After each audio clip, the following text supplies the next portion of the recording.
Exercício programado 2, questão 1. Sejam x e y pertencentes aos reais. Quais das afirmações a seguir são verdadeiras? Quais são falsas? Justifique a resposta. Bom, item A, ele está dizendo que x ao quadrado é igual a y ao quadrado. Então, x é igual a y. Mostrar que algo é verdadeiro normalmente dá um pouco mais de trabalho, né? Nós temos que provar usando algumas propriedades. Para mostrar que é falso, é só encontrar um contra-exemplo, ou seja, encontrar um exemplo que fure essa afirmativa. Então, vamos tentar encontrar um exemplo aqui que o quadrado de dois números sejam iguais, mas que esses números não sejam iguais, que eles sejam diferentes. Tá? Não é difícil perceber que dois números simétricos já garante que isso daqui seja falso. Veja, se eu pegar aqui dois números que ao quadrado sejam iguais, como eu disse, os simétricos, o menos 3 ao quadrado é igual a 3 ao quadrado, certo? Mas esses números são diferentes. O menos 3 ele é diferente do 3. Então, aqui eu já tenho um exemplo que mostra que essa afirmativa não é verdadeira para todo número pertencente aos reais. Para alguns, ele é até verdadeiro. Tá? Vou aproveitar para ressaltar mais uma vez. O exemplo ele só serve para mostrar que é falso. Um exemplo que funcione não prova que é verdadeiro. Item B.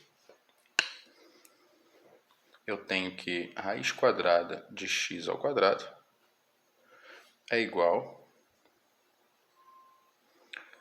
ao quadrado da raiz quadrada de x. Bom, essa afirmativa também é uma afirmativa falsa. Tá? A gente pode citar vários exemplos em que ela funcione, com certeza, mas como eu disse, mostrar um exemplo que funcione não quer dizer que a afirmativa seja verdadeira para todos os números reais. Então, vamos tentar aqui encontrar um exemplo que mostre que essa situação aqui seja falsa. Tá? No caso anterior, eu citei o caso do número simétrico. Então, sempre que envolve raiz, a dica é usar um número negativo. Veja, se eu chutar aqui que o x vale menos 4, como ficaria essa sentença? Eu teria aqui que raiz quadrada de menos 4 ao quadrado, certo? Trocando aqui o x por menos 4, é igual a raiz quadrada de menos 4 ao quadrado. Aqui eu tenho o menos 4 ao quadrado vai dar 16, então raiz quadrada de 16 igual, aqui eu tenho raiz quadrada de menos 4 ao quadrado, só que a raiz quadrada de menos 4 nem é um número real, não é verdade? A raiz quadrada de menos 4 não é um número real, não pertence aos números reais. Então, já burla completamente as definições aqui da nossa questão, que diz que os dois valores pertencem aos reais, tá certo? Então, a gente chega aqui num impasse. Esse número aqui não tem como ser calculado no conjunto dos números reais. Nós temos também item C. O item C, nós temos raiz quadrada de menos x igual a menos raiz quadrada de x.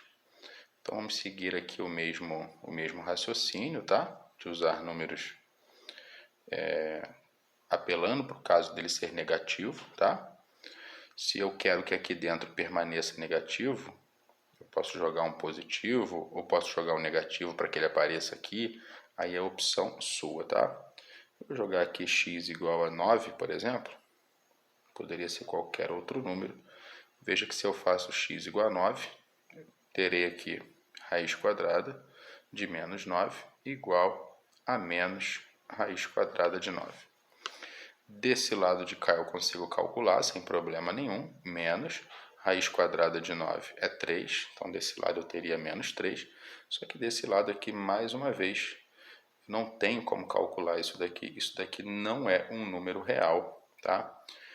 Então, para que essa condição aqui em cima seja verdadeira, eu teria que estar restringindo o valor de x, tá? Então, ele não funciona para todos os reais, como diz aqui o enunciado. Se não funciona para todos os reais, é uma afirmação falsa, tá certo? O item D, vamos lá.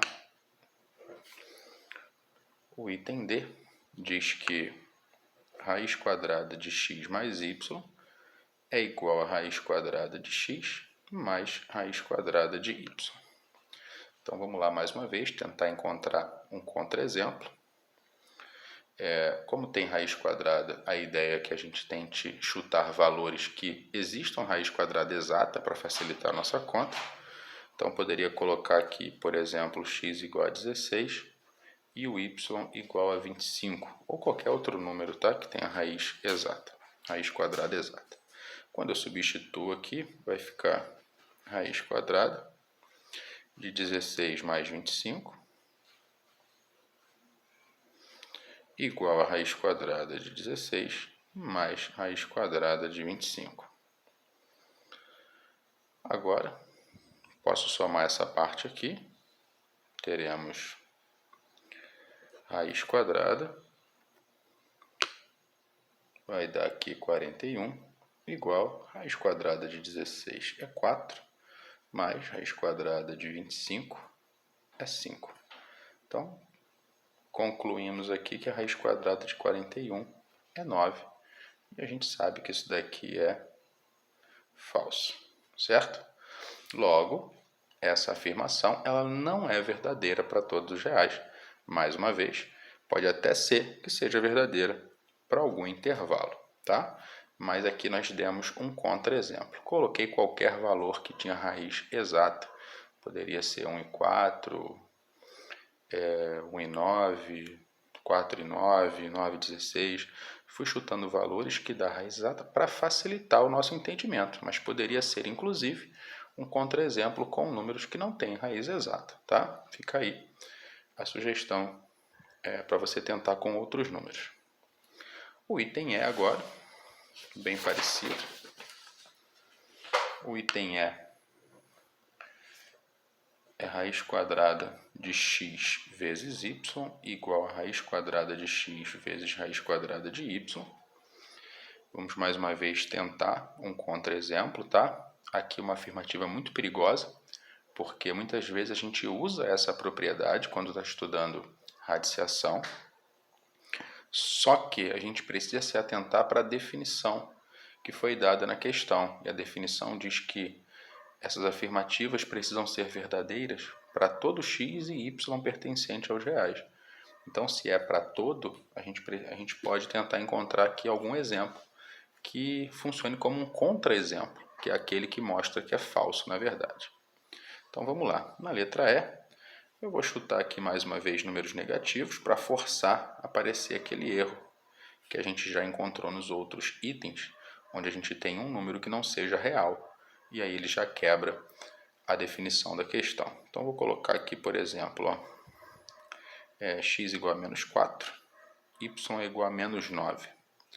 Perceba que quando eu troco aqui em cima, vai ficar raiz quadrada de menos 4 vezes menos 9, igual a raiz quadrada de menos 4 vezes raiz quadrada de menos 9. Do lado de cá, eu tenho raiz quadrada de 36 positivo, certo? Igual, aqui eu já me deparo com aquele problema. Mais uma vez, veja, aqui eu tenho um número real, inteiro, 36, existe uma solução inteira que vai dar 6. E desse lado aqui, ó, eu não tenho um número real. Isso aqui não é um número real. Isso aqui não é um número real. e isso não poderia ser igual a 6, tá certo? Então, mais uma vez, nós chegamos à conclusão de que essa afirmativa não funciona para todos os números, ela funciona para vários, né? A gente pode até, numa outra tutoria, conversar sobre isso, sobre quais as possibilidades tornaria essa afirmativa verdadeira. Você pode pensar um pouco aí e me enviar uma dúvida se você ainda tiver, tá? Mas para todos os reais, isso aqui não é verdade, como nós acabamos de concluir com esse contra-exemplo. Vamos lá para o item F.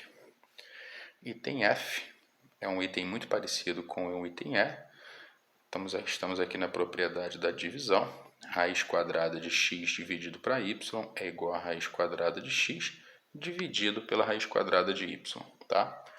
Vamos aqui mais uma vez chutar dois valores. Vou chutar valores negativos mais uma vez, tá? Forçando aí para que tenham raízes inteiras para facilitar a nossa demonstração. Vou colocar aqui, por exemplo, o menos 100, o x, e vou colocar o menos 4, o y. Por que eu coloquei esses exemplos? Porque aqui eu vou poder dividir um pelo outro. Teriam vários outros exemplos, tá?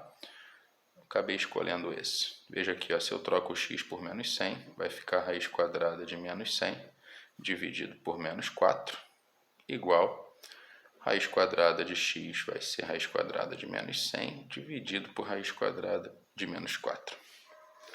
Perceba que essa primeira divisão eu posso dividi-los, então vai ficar raiz quadrada. O menos com menos aqui se anula, né? Vai dar positivo. 100 dividido para 4 vai dar 25. Desse lado aqui eu já me deparo com o mesmo problema. Eu tenho um número que não é real. Uma raiz quadrada de um número negativo não é um número real, certo? É um número complexo. Aqui também não é um número real. Então esses caras aqui eles não pertencem aos números reais. E contrapartida, do outro lado eu tenho 25 dentro da raiz, que chegaria em 5, ou seja, um número real. Então aqui eu tenho um número real igual a um número não real. Logo isso é falso, tá certo? E assim a gente conclui a questão 1 do exercício programado 2.